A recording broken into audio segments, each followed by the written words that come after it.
ঈদের দিন থেকে বলি, ঈদের দিন বন্দীদের জন্য সকালবেলা ছিল পায়েস মুড়ি নাস্তা হিসেবে, আর দুপুরে হলো আপনার পোলাও, গরুর মাংস, যারা গরুর মাংস খাবে না তাদের জন্য খাসির মাংস, মুরগির রোস্ট, ডিম, সালাদ, মিষ্টি এবং পান সুপারি। আর রাতে ওদের জন্য দেওয়া হয়েছে রুই মাছ, সাদা ভাত এবং আলুর দম। এটা ছিল ঈদের দিনের খাবার বন্দীদের। এছাড়া প্রায় ৮,০০০ বন্দী একত্রে আমাদের এখানে ঈদ উল ফিতরের নামাজ অনুষ্ঠিত হয়েছে বন্দীদের নিয়ে। তারপরে আমাদের স্টাফদের জন্য বাহিরে সকাল ৭টায় এবং সকাল ১০টায় দুইটা ঈদের জামাত হয়েছে। আর কারাবন্দীদের জন্য সকাল ৮টায় ঈদের জামাত হয়েছে। এখানে প্রায় ৮,০০০ বন্দী অংশগ্রহণ করেছে জামাতে। এছাড়া আমাদের অধিদপ্তরের নির্দেশনা অনুযায়ী বন্দীদের জন্য আমরা স্পেশালি ৫ মিনিট স্বাভাবিকভাবে যে কথাটা পায় ওরা টেলিফোনে, এই টেলিফোনের থেকে ওনারা আরও অতিরিক্ত ৫ মিনিট কথা বলার সুযোগ পেয়েছে ৩ দিনের মধ্যে যে কোনো একবার।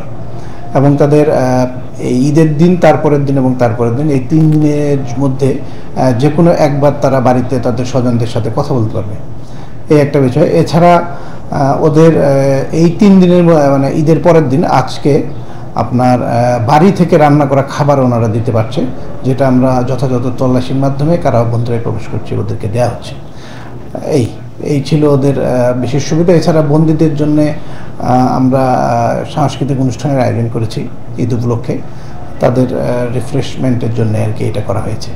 বন্দীদের স্বজনরা আজকে এসেছে, খাবার দিতে পারছে। এটা অধিদপ্তরের নির্দেশ অনুযায়ী বাড়ি থেকে রান্না করা খাবার ওনারা নিয়ে আসতে পারছে, যেটা আমরা চেকিং করে ভিতরে বন্দীদের জন্য দিচ্ছি। এটা ঈদ উল ফিতর উপলক্ষে এটা দেয়া। আসলে মূলত এটা টিম ওয়ার্ক।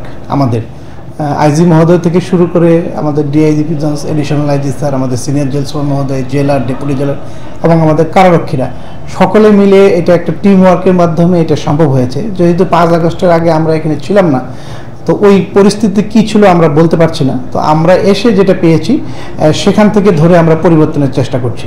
আমি বলতে পারবো না যে শতভাগ করেছি, তবে আমাদের চেষ্টা অব্যাহত হয়ে রয়েছে। আশা করছি যেটুকু আছে সেটুকু নির্মূল হয়ে যাবে ইনশাল্লাহ।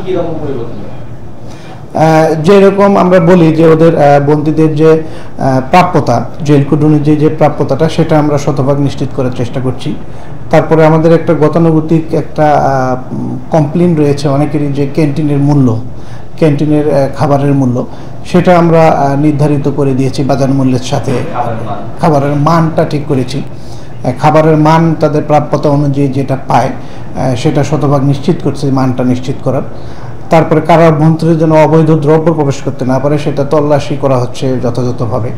বডি স্ক্যানার, লাগেজ স্ক্যানারের মাধ্যমে আমরা এগুলো নির্ধারণ করছি। এছাড়া ম্যানুয়ালিও তল্লাশি হচ্ছে, যেন কারা অভ্যন্তরে মাদকদ্রব্য অথবা অবৈধ কোনো ডিভাইস যেগুলো নিষিদ্ধ সেটা প্রবেশ করতে না পারে। তো মূল কথা হলো এখানে আমাদের একটা টিম কাজ করছে। এটা কেউ আমরা এককভাবে বলতে পারবো না যে আমি করছি বা আমার উনি করছে উনি করছে। আমার কারারক্ষী থেকে শুরু করে আইজিপি মহোদয় পর্যন্ত সকলেরই ঐকান্তিক প্রচেষ্টা এটা সম্ভব হয়েছে। নতুন যেমন ছিল আগে সেটা আমরা ঠিক করে নিয়েছি নতুনভাবে। যেমন বন্দীদের কারা অভ্যন্তরে প্রবেশের সময় আমরা বডি স্ক্যানারের মাধ্যমে চেক করে তাদেরকে দেয়া হয়।